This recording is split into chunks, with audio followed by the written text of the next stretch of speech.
ইসরায়েলকে লজ্জায় ডুবালো ইরান, সেই সাথে চূর্ণ হলো আমেরিকার গর্ব।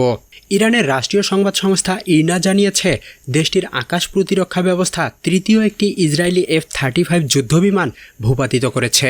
তবে ইসরায়েলি সেনাবাহিনী ইরানের এ দাবি প্রত্যাখ্যান করেছে।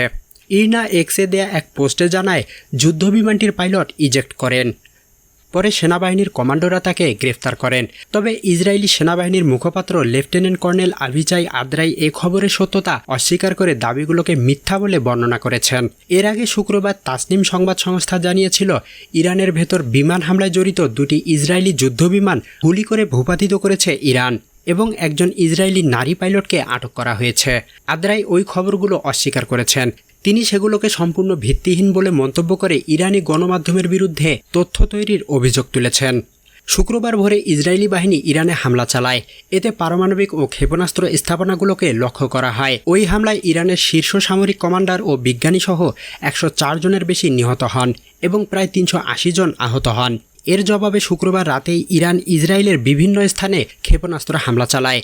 এতে 3 জন নিহত এবং 170 জনের বেশি আহত হন। শুক্রবার সারাদিন ও শনিবারও এই ধরনের হামলার ধারাবাহিকতা অব্যাহত ছিল।